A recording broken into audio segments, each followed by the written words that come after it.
it's like every time that you fall back on something, every time that you aren't successful in something, you've got to have a mindset of, okay, the next time I'm going to be successful. And I think the massive thing, and the one that many people might know it as well and stuff like that, I think it's something like Ben Francis, the Gymshark thing. It recently gone billionaire company.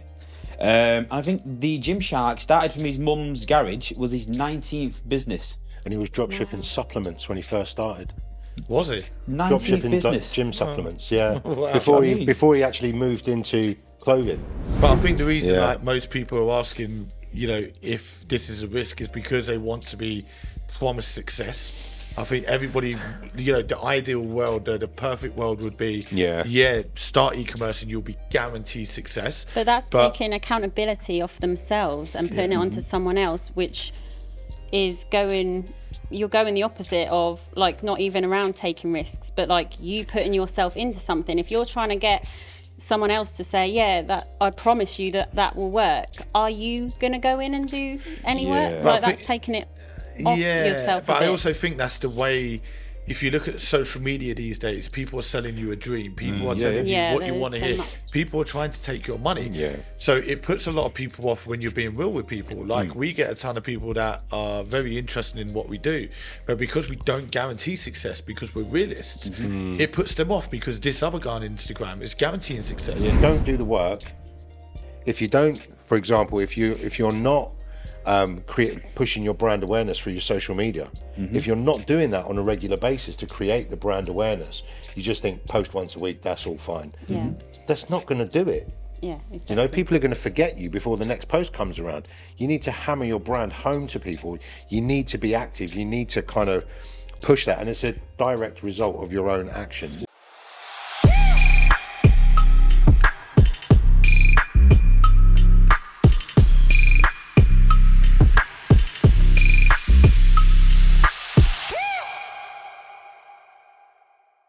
So thanks, Anthony and James, for joining us today. We're going to be discussing a really popular and highly requested topic, which is risks in business. Exciting topic. Taking risks. We always talk about it. There's a risk in everything, not just an online business. I think it's important that you understand risks are a good thing. Risks are the only thing that's going to take you to where you want to be. Staying in your comfort zone kills more dreams than anything else. So I think taking risks, stepping out your comfort zone, having the willingness to want to learn. Not every risk is going to pay off. We know that. You know, I've taken risks before and I'm like, okay, that didn't really work. But I find when you actually do some research around the risk itself and you get a better understanding of what it involves, you're more likely to take the right risks and not the wrong risks, if that makes sense. I think if you do no research and you look at, you know, things at first glance, go, I'm going to do this, that's where it could be a bad risk. There's like calculated risks, isn't there? Because there's just throwing yourself at something you know nothing about, or there's throwing yourself into something after you've done the research, thought, like, will this work, won't this work? But you're educated yourself enough to throw yourself into it and think, I'm going to try. What's the worst that can happen? We had a member join around a week ago and he purchased a membership and he said, okay, what's this all about? And I'm like, did you not look at what we do before you purchased the membership? Love that. And he was like, I ain't got a clue, mate. I'm a builder. I said, okay. Watch the What I Do video, the first thing you should have done. You know, and it just goes to show that people just don't look. You know, they see a shiny object, they're like, I want that, but not looking at the process that's involved. But risks are a good thing. Risks are not always a bad thing, you know. And it's about calculated risk, like you say, Tami. You know, looking at the risks. And I don't know. There's, with every risk, and no matter what you do in life, there's always an element of learning. And like risks always give you an option. You're either you're going to succeed or you're not going to succeed. But the way that an entrepreneur works and the way that your mind should be working to increase your likelihood of succeeding is that even if a risk isn't successful, okay, what have you learned from it? Even if you learn not to do it again. Right, I've actually learned from it. That's the mindset you've got to have, is that there's got to be, and it's like I said, there is true, there's always a silver lining. There's got to be an element of silver lining. You can't sit in life. You can, if you want to be sitting live, you can do a 9 to 5, you can take no risks. You know what I mean? You do what you want, whatever makes you happy. But in an element of where you want to better yourself, there is always going to be a risk. And as at the end of the day, if the only silver lining is that, okay, I know not to do that, again, okay, you do that enough times, you're going to find something that you're going to be successful at. Yeah. Do you know what I mean? It's like every time that you fall back on something, every time that you aren't successful in something, you've got to have a mindset of, okay, the next time I'm going to be successful. And I think the massive thing, and the one that many people might know it as well and stuff like that, I think it's something like Ben Francis, the Gymshark thingy, recently gone billionaire company. And I think the Gymshark started from his mum's garage, was his 19th business. And he was dropshipping supplements when he first started. Was he? 19th Dropshipping business. gym supplements, yeah. Wow. Before he actually moved into clothing. Yeah. And was actually sewing the clothing himself in the garage, not. Oh, I never knew that. Yeah, that's how that started, yeah. Yeah, but like I said, I think, and if you took him for an example as well, I think his idea of business is very much one that you've got to be adaptable with, and the perfect example of like utilizing everyone in your room. The smartest person in the room isn't the cleverest, or isn't always the cleverest person. It's the most resourceful one. So what resources do you have? He stepped aside and created himself a role in Gymshark, so he wasn't the CEO because he couldn't run it. Yeah. He'd never run it before. He didn't know how to run it. He stepped aside and said, okay, I need a CEO. For this to be successful, I can't run this business. Okay, fantastic. I can help create designs. I can do this element, this element, but he's never run a business. And to have a business that was growing that rapidly fast, he needed to step aside. And like I said, it's not always about being the cleverest person in the room. Do you know what I mean? Yeah. It's about being resourceful. It's about understanding your own limits and adapting to make sure you're successful with the business, can go beyond it.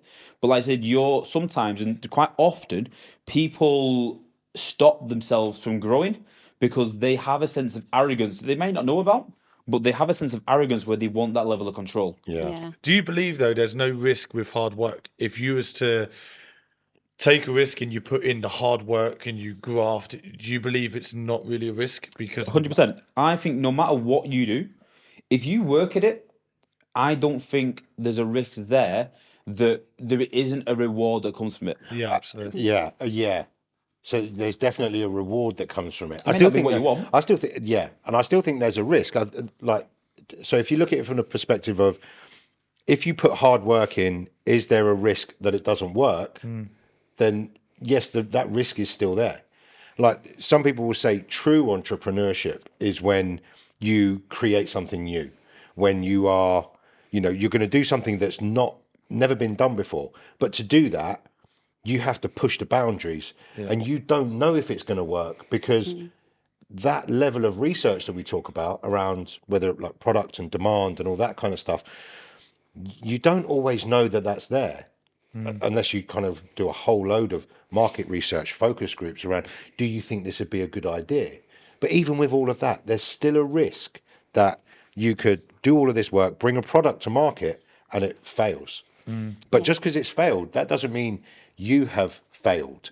It just means that idea hasn't worked. And you say, fine, okay, that idea hasn't worked. Why? Was there something about it that we didn't quite get right? Can we adapt it and then bring the product back to market again, improved? Or is it just, this doesn't work? If that's the case, fine, move on. But to play devil's advocate, do you not feel sometimes if you are overly cautious and overly researching into your risk, it can have a negative mindset on yourself where you talk yourself out? Is that level of risk 100%. instead of excitement? So like I said, you can be too...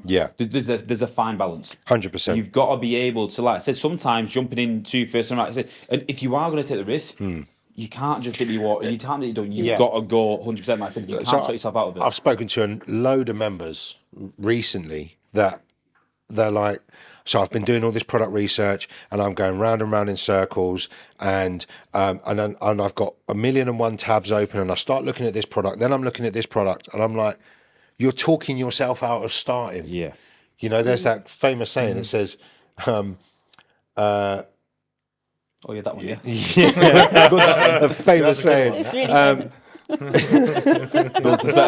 It's coming. What is it? You've I've forgotten it now. You put him off.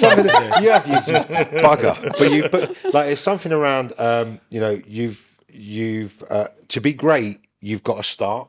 Yeah. It's I like can't remember which way around it is. One day or day one. Yeah.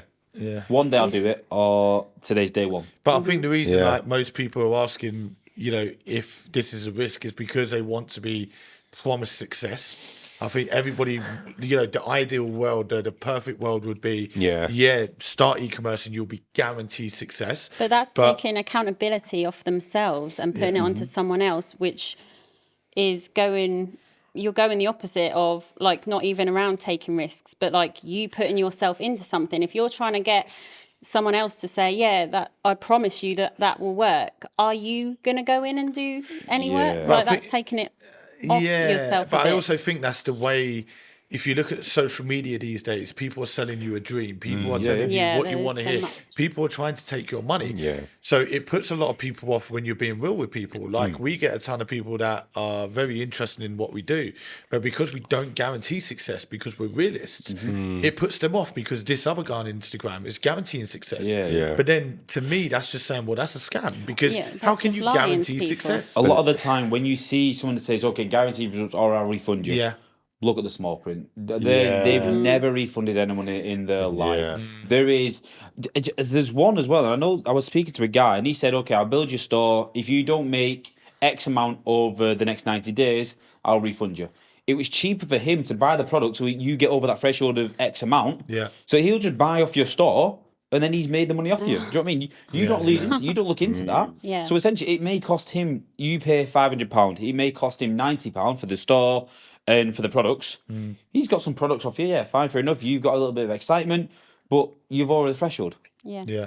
I think the risk also becomes higher when you're less educated in the skill that you're trying to, accomplish. So as an example, if somebody was to come into e-commerce, the amount of people that come to me on Instagram that aren't members, and they say, Ryan, can you look at this store? I've got to go on Fiverr to build a store. Straight away, you failed. Like it's a massive, because they don't understand. So you will minimize the risk by getting the right people around you, having the right education, the right guidance and expertise. You will minimize that risk of failing by half it straight away, just by joining someone that has the right people. The people that have no experience, the risk is very high that you're not only going to waste a lot of time, but you're going to waste a lot of money. Because you just haven't got, you've set your plan of action has already failed before you've started because it just isn't going to work. Go into Fiverr, just run into Facebook ads with no knowledge, no expertise. You're the risk is going to be high. I think it's very important to understand as well that different business models have different levels of risk. So, I like to think e-commerce is actually a very low risk business model. If it's done correctly, I believe it's a very low, because everybody's shopping online. As the years go by and the months go by, more and more people are moving online because they're finding out how much more time efficient it is, how much more cost effective it is. Hence the reason these traditional businesses can't keep up and they're closing down. So I do believe e-commerce is great. It's got great stability. It's got good growth. It's very low risk. And then when you start looking at things like crypto, I look at that in the sense of it's high risk. I know it's more, you're probably looking more long term, and there's going to be people watching this going, well, I do crypto and I've made X amount of money. Yeah. But you don't hear about the people that have lost 100,000, people that have lost 1 million, the people that have lost crazy amounts of money. It's very high risk. I'm not sure if you guys agree. That's what I'm saying. I think a lot of e-commerce and a lot of stuff like dropshipping, white labeling and stuff like that, where you advertise online, a lot of it is in your control. Yeah. If you look into the cryptocurrency, a lot of it is Forex or stocks. Like stocks is a little bit less, so obviously it's more longevity stocks. But you look into any of them, the frequency is so volatile, it's so inconsistent, and you do hold a high level of risk. As opposed to where your e-commerce, you're building your brand, you're understanding. I think, look, all cryptocurrencies is guesswork. Do you know what I mean? You can only do guesswork, whereas you can somewhat predict, and if you do the right research and if you look into it, like you said, and I think reverting back to what Tami said at the beginning of the podcast, is there's a level of calculated risk. Yeah, everything you do is risk. You've got to have risk. Do you know what I mean? You've got to build risk in your life. Risk is reward. Yeah, absolutely. You talk about the control with e-commerce. Your results are a product of your direct actions. Yeah, 100%. Which is where you get that control. And if you don't do it, if you don't do what needs to be done, then you won't get the results. If you don't do the work, if you don't, for example, if you're not pushing your brand awareness through your social media. If you're not doing that on a regular basis to create the brand awareness, you just think post once a week, that's all fine. Yeah. That's not going to do it. Yeah, exactly. You know, people are going to forget you before the next post comes around. You need to hammer your brand home to people. You need to be active. You need to kind of push that, and it's a direct result of your own actions. There's the risk with that. If you don't do it, you don't I had get a anywhere. member message me earlier this morning asking if he should leverage credit to buy stock. And when we first started Tami Online, we leveraged credit. Yeah. We didn't have much money in the bank, and we was watching a lot of stuff around Robert Kiyosaki, you know, Rich Dad Poor Dad, and he was talking about And he loves using doing debt, that. using tax-free cash, you know, to make more cash, and showing us all these loopholes, these wonderful loopholes before we'd even started. So, you know, like, it's calculated risks again. It's looking at, okay, if I'm going to leverage credit to buy, because he's not doing dropshipping, he's doing private labeling. Yeah. If I'm going to leverage credit to buy this stock, have I done enough product research around this? Do I have a solid plan in place? Have I spoken to the experts like James and Anthony and Anna? Have I spoken to the experts to see if everything is done correctly and this product is going to work? Yeah. If you've done all of that, absolutely, you've calculated the risk. It's not really a risk. It's going to work. As long as you're saying to yourself, I'm going to put the work in, I'm going to hammer the brand home. And, you know, so it's like with us, when we first started, we kind of calculated, we knew the journey, we have to put work in. We knew we needed around 2 hours a day. We knew we could make that time. So this is us calculating the risk before just getting ourselves in debt and throwing money at something. You know, we calculated it and said, yeah, we can do that. So we leveraged our credit. We pull it in, we started, and it paid off. Yeah, Because exactly. we calculated, we didn't go in blind. Yeah, we didn't go blindly, or just throwing money you know, here, or just putting our time into something. But that without, was my answer to the member. That, Yeah. You know, like, But even Shopify will provide you credit now to buy stock. Yeah. And they take the payment from your profit. Oh. So you can do, all right, the rates are a little bit higher than at the moment, at the time of the podcast recording. The rates are a bit higher than what a normal lender would be. But you kind of got that security that their relationship with Shopify is already there. Yeah. You know, They can so see. they do that kind of stuff, yeah. I've got interesting stories, kind of, well, it is on topic, but a very good friend of mine who is also a member. So she has just invested the most amount into her stock, her biggest order, because she just keeps selling out. And you'll know who I'm talking about. Absolutely, And she's just invested like the biggest amount to buy a load of stock in so she doesn't keep selling out. And a friend of hers, she was at like a group gathering, and a friend of hers said to her, like, they were a bit funny about what she's doing, and they said to her, you've just paid all that, I think it was like $3,000, you've just paid $3,000 for your stock, isn't that a risk? Don't you see that as risky? And the previous week, this same friend had been on a really expensive holiday, and she said, well, the funny thing is, I put $3,000 into my stock and I'm going to get like 4 times that back. Yeah. You spent $3,000 on a holiday last week. What have you got from that? Yeah. And they were just speechless. And I was like, go you, like, and it's so true. It is, yeah. and Which just, she's already made all that back as well, by the way. This is it. It's ridiculous. I think the beauty is, though, when looking at the different business models in e-commerce, a lot of the time you don't even have to get to the stage where you use credit. So if you look at what a lot of members are doing with B2B right now, as an example, is they're not actually buying the stock until they sell the stock. Yeah. So they're selling the stock first. So And they're that's going. very low risk. If we're It's talking about minimal risk. risk. It's just Yeah. drop shipping Minimal on a risk. massive scale. Yeah. But it's drop shipping white and private label products. Yeah. So they're getting their brand created, they're getting their samples from the suppliers. Yeah. You know, they're ordering extra samples, they're keeping it at home, they're sending them out to businesses. And then when a business buys into their brand, Yeah. you know, buys into 500 units, Yeah. they will take the cash from the business, put it to the supplier will manufacture it and then ship it. Yeah. So you're actually using private labeling, but the drop shipping business model. Yeah. So there's no risk, there's no outlay, And a and bigger you still reward. have your own branded, high quality, good profit margin products. Yeah, that's what when the company says or the business says, right, I'll have 100,000 units, please. You're like, brilliant. There's your invoice. Yeah. You know, you pay the 100,000 units, you buy the stock, and you send it straight to the Middleman. business. Yeah. Again, exactly that. You're sitting there as a middleman. Yeah. It's But the reason this member wanted to leverage credits because they're doing B2C. So with B2C, you're not able to do that with private labeling. Yeah. You couldn't just say to a supplier, okay, your MOQ is 500. Yeah. I want one at a time. If only. If only. It's the worst risk you'll ever take. But I think where there's an element of risk, I think risk is your first step on the ladder. Is your first one. There's a level of constant evolving, and I think especially in e-commerce that since we've started obviously change, we've been working. How many times we've redone the videos and stuff like that? Do you know what I mean? There's training videos constantly being done, because if we don't update you guys as quick as obviously we update the members and stuff like that, then we're behind on the technology, and we're not going to give you. But like I said, risk is your first step. It's if you either, and there's a quote like, you evolve or extinct. If you're not consistently evolving, if you're not consistently looking into and reaching out to the experts, consistently looking into, okay, what better develops you?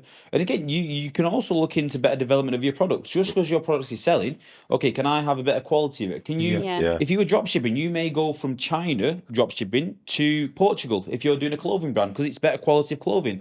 You're constantly evolving, and like I said, as much as risk is your initial step on the ladder, like I said, it's only one step. And this is where that you have to be able to adapt. You have to. You talk about like evolving. It's 100% true, and it's a reason why a lot of high street stores have shut down, because when the pandemic hit and stuff, they didn't know how to adapt and evolve in order to continue their business. So the business shut. It benefited online sales. Massive. But then there were so many businesses that did that. They started ever. doing home delivery. They started doing online. They moved the business online so that they could still function. They could Do you still remember deliver what their we products. did? Not long before COVID. Obviously, we didn't know COVID was coming, but We're going around to local businesses, asking them if they want any help moving online. Online's where it's at, it's growing, and every single one of them was so stubborn. Every single one, apart from one, but it didn't go anywhere. But apart from one business out of 15, they all said no, thank you. Some of them shut the door in our face, like it was that rude. Yeah, and I was some like, people were so rude. you know, so in the pandemic, I don't wish bad on anyone. I'm not that type of person. I'm the complete opposite. But I felt a little bit of, you should have listened. You know, you can't help that. You know, to the rude businesses. but no, at least, imagine you know, if they did, and then they They like would have been how safe. Thriving, They would have been safe because. But I think a lot of that is arrogance as well. I think a lot of it is I know best. A lot of the businesses we walked into was a one-man band. Not only does he own the business, but he's sat in that business 10 hours a day. They don't. They think they know best. I think they're too arrogant to admit that the world is changing because they own a traditional business. If they owned an online business, they'll be happy to admit that the world's changing and going online. But I think they don't want to accept that. That's the way the Their world business is is going. slowly going downhill. You know, like we went into a bike shop and it looked dead. They were doing a couple of repairs, but no customers in there. But they probably don't want to admit that either everybody's shopping online on Halfords and getting their bikes because they could just go online now because there isn't a Halfords near this bike shop, and it's like they get offended, you know. And I thought, why don't these want any help? And absolutely. And it's a prime example of businesses only taking action when shit hits the fan. And it's the same as these individuals that sit there. They want to do e-commerce, but they don't want to take a risk because risks they're made to believe that risks are a bad thing when in fact it's the best thing ever. It's the only thing that's going to change your life. And they only act when shit hits the fan. You know, like, I'm about to lose my job. But it's too late. There's no get rich quick scheme, and you're not. I get it. Almost, but there's risk in that. It's like, you know, you've got a mortgage on your house and stuff, and like that's a risk. If you lose your job and you can't do anything else, then you lose your house. There's a risk with that. But what about that member who? You know who I mean when I start talking about it, but he had Christmas products for his store, and then coming towards Christmas and hits the new year and thinks, weather's getting warmer. I'm not going to be able to sell these big, fluffy, woolly products. What am I going to do? So, bit of research, looked into his business model, switched things up. Now he sells similar products in the same kind of niche, but they're not big and fluffy and woolly. They're all now thin, oversized. We're going back to them now, aren't we? It's the risk. You know, he's took that risk of, shit, what am I going to, is this going to work? Look, I've got to try something. So he's done that, and now he's smashing it. He's doing more with these products, and those product range is increasing and improving. than what he was doing before around Christmas time. Yeah. I think we go on about members' results quite often, and like I said, it's not because we want to show you the members' results. It's more pride, like and proud. We're proud Absolutely, that yeah. the members are doing it. It's unreal. Yeah. And when a member messages that message where they go, "I've got my first sale." Yeah. I get the sense of excitement buzz. that the buzz Yeah. that they get, I get, and Yeah. it's like And I'm so excited, Anthony. It's not you. no, it's not me, but I'm We like, remember our first sale. We Yeah, remember that everyone buzz like, when really you had remember that first feeling. cha-ching. Yeah. You're like, Yeah. You know what's going on? I've done it. It works. What happens there? I've never heard that before. yeah. But like I said, we have members that, like I said, that they've done the first. We've seen them go from one sale to Yeah. members doing. They did 47 grand in the last 3 months and stuff like that. It's know. crazy. Yeah. It's crazy, and like I said, that's a regular occurrence. We have multiple members that are hitting 50 grand plus months. We have, and if you hit 50 grand plus month, you technically own a multi-million pound company because I think you take your yearly revenue and times it by 3. That is what your value of your business is worth. Yeah. So we have people, like I said, we're making, like I said, it's not just a hashtag line. It's not just something you say in a story. Ryan said it multiple times that we're going to make millionaires, and like I said, we're there. Like we have people who are at a point who have £1 million companies. If they were to sell their company, they would be offered over £1 million quite easily. And you think a lot of these members here, they all took that risk. Yeah. You know, they all took a risk to start. And a lot of these members, you know, members that you're now talking about have been a member for 6 months, 9 months, 12 months. To be able to achieve that in a year, it's mind blowing still, Yeah, it because is. I always compare it to like university. You know, in order from the moment you start university or apply for university to the moment you actually get the job and the position in the job you've always wanted it to be, you're looking at 10, 15, 20, you are. 30 years, you know, in some industries. Yeah. Where when you're talking about these members, they've made their mind up within 2 weeks after calculating the risk. And a year down the line, they've got a business, like you say, that could be valued at £1 million. Yeah. It's just insane. It's The crazy mind-blowing. thing is, well, I forget because I've been quite fortunate to be brought up with technology and stuff like that. But we have some members that are technophobes. We have people that. So it was an achievement. I had a Zoom today. It was an achievement that one of the members was able to share the screen. Like, I had to walk through to share the screen. Like, the thing is, like she'd made sales that week. So, but like I said, she'd never in her life, and like I said, the good thing is, I said she's obviously never in her life needed to use for the job. She'd never needed a computer. She's a technophobe. She didn't know how to share a screen, but she's started to make sales online. Do you know what I mean? What business model, Anthony? She's doing dropshipping. Okay, so this member that you're talking about, having no experience, not computer savvy, which is absolutely fine. We get people like that all the time, and we help them make money. That to her would have been a high risk coming into something like this, but now she's countered it with a low risk business model being dropshipping.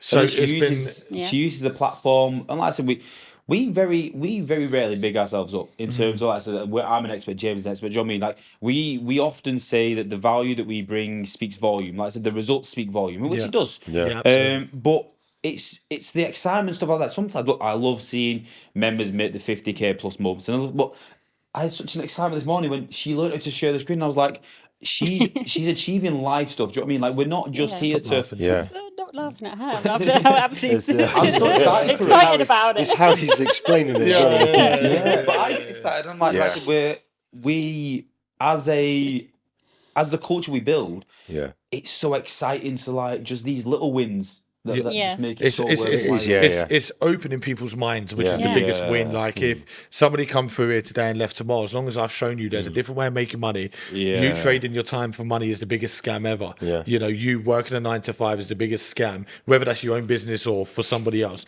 Trading your time for money for somebody is, you know, I think opening other people's minds to things like e-commerce, not even just like not trading your time for money. I still trade a lot of my time because I have to, you know, run my businesses but I love what I do, and there's a difference between loving what you do and not. Yeah. And then there's a difference between having time freedom, location freedom, to having no freedom. You're at this office 5 days a week.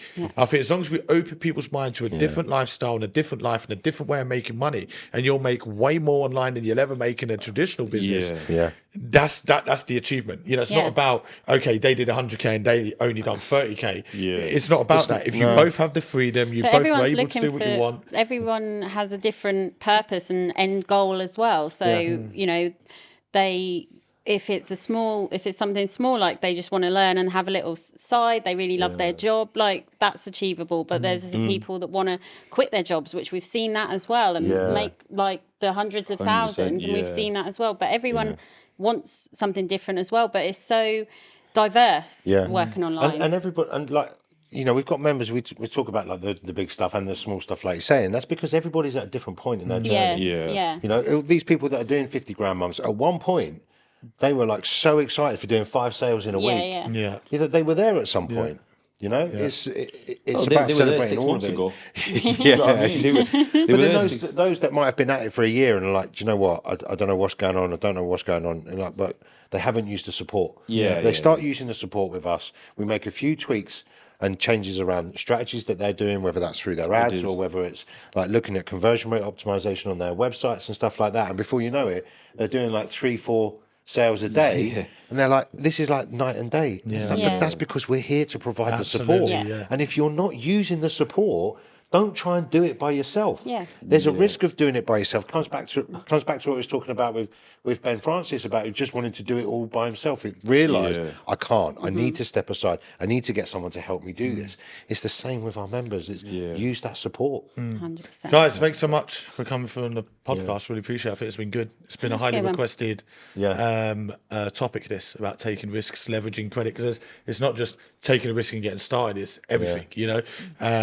But the only, like you say earlier, Anthony, no risk, no reward.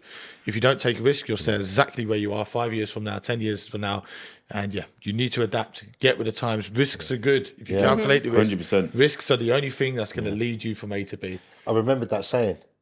What is it? Let's finish the podcast on this saying that everyone's been waiting for. You don't have to be great to start, but you have to start to be great. Love Amazing. that. Thank you for coming through, guys. See you in the next one. Bang.